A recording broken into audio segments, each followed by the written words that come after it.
Opo, Tay. Busy lang, kaya hindi ko masagot. Tawagan ko na lang po kayo. Yes, Manuel. Makakausap mong panganay mo. Pag baldadong-baldado na siya. At magmamakaawang patayin na lang kesa patuloy na pahirapan. Tayo nyo! Tayo! Tayo! Mayugas ka ba?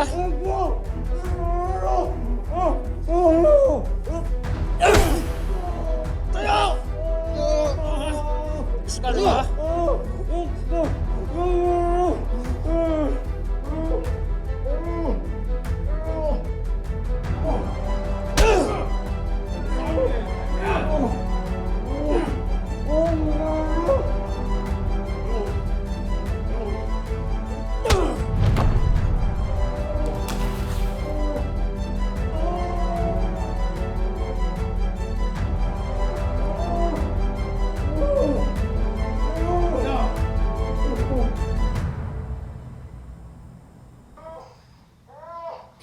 Thank you for giving me his flight details.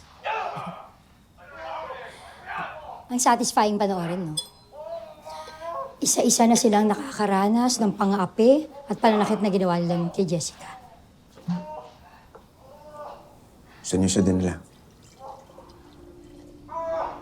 Siyempre, sa malayo, yung hindi matutunto ni Manuel. Gusto mo bang sumama kapag pumunta ako doon? Wait. Huwag mo sabihing naawa ka.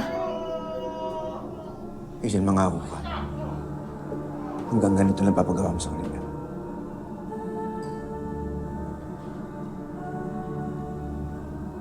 Mangako ka.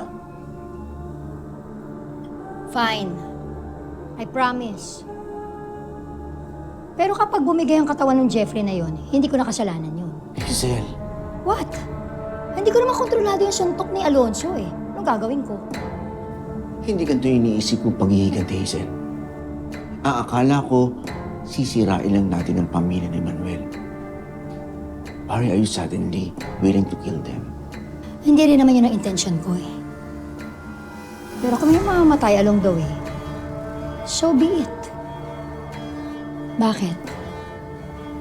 Naduduwag ka na ba? Naduduwag ka nga? Pero, ba't di na ako nagulat? Kung sa bagay, nung pa naman, naduwag ka na sa responsibilidad mo kay Jessica, di ba?